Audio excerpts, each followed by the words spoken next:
twese twitekerezeho. Ese mbere yo gusaba tubanza kureba nimba ibyo dusabwa twabikoze?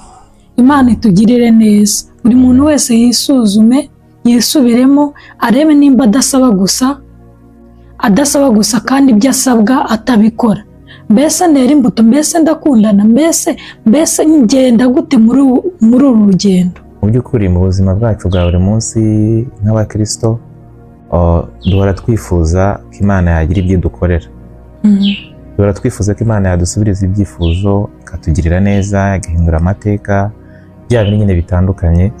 Nawe uzi buri gihe cyangwa se buri munsi n'ubu ngubu ufite lisite yabyo ushaka Imana yagukorera muri uyu mwaka. Ariko nubwo bimeze bityo, dufite lisite y'ibintu byinshi dusaba Imana, natwe hari icyo Imana dusaba kugira ngo ibyo bintu bikore. Kora ibyo usabwa, Imana nayo igukorera ibyo usaba.